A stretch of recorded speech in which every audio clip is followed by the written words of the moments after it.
जब पेशेंट ये कहता है कि डॉक्टर साहब मैं बहुत लिमिट में खाता हूँ, जंक फूड भी नहीं खाता हूँ और वर्कआउट भी करता हूँ, फिर भी मेरा वो वेट क्यों बढ़ रहा है, इसका मतलब है आपका एनर्जी एक्सपेंडिचर स्लो हो गया है नॉर्मल से।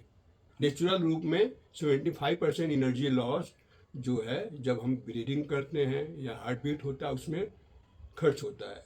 इसको हम बेसिक मेटाबॉलिक रेट कहते हैं। इसके अलावा जो 25% बचता है उसमें से 15% लगभग फिजिकल एक्टिविटी में खर्च होता है, 10% फूड डाइजेशन में खर्च होता है। और इन तीन प्रकार के प्रक्रिया को कलेक्टिवली हम मेटाबॉलिज्म कहते हैं।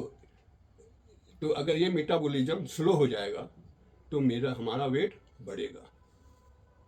मेटाबॉलिज्म स्लो होने के क्या क्या कारण हैं उसको हम बता रहे हैं। नंबर 1, सनलाइट से दूर रहना। सनलाइट से दूर रहने पर क्या होता है कि हमारे शरीर में विटामिन डी का निर्माण नहीं होता है। विटामिन डी के निर्माण ना होने से कैल्शियम का एब्जॉर्प्शन नहीं होता है। कैल्शियम का एब्जॉर्प्शन नहीं होने से बाद में मेटाबॉलिज्म स्लो हो जाता है। तो ये फर्स्ट रहा। सेकेंड ये है कि हार्मोनल इम्बैलेंस।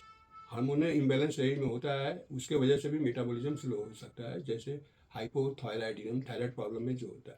नंबर 3,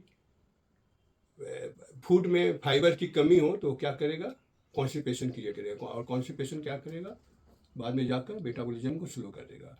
नंबर 4 होता है फिजिकल एक्टिविटी की कमी। हम आलसपूर्ण जीवन व्यतीत कर रहे हैं, कोई वर्कआउट नहीं कर रहे हैं, इसके वजह से भी मेटाबॉलिज्म स्लो हो जाता है। पांचवा कारण ये है कि हम बहुत दिनों से कोई मेडिसिन, कोई कॉर्टिकोस्टेरॉइड ले रहे हैं, ये भी मेटाबॉलिज्म को स्लो कर देता है। और छठा कारण यह है कि कुछ मेडिकल कंडीशन जैसे पीसीओडी, पीसीओएस या पिट्यूटरी ग्लैंड डिसऑर्डर, ये सब में भी मेटाबॉलिज्म स्लो हो जाता है। और लास्ट कारण हो सकता है आपका मल्टीविटामिन्स एंड सप्लीमेंट के वजह से भी इनडायरेक्टली मेटाबॉलिज्म स्लो हो सकता है।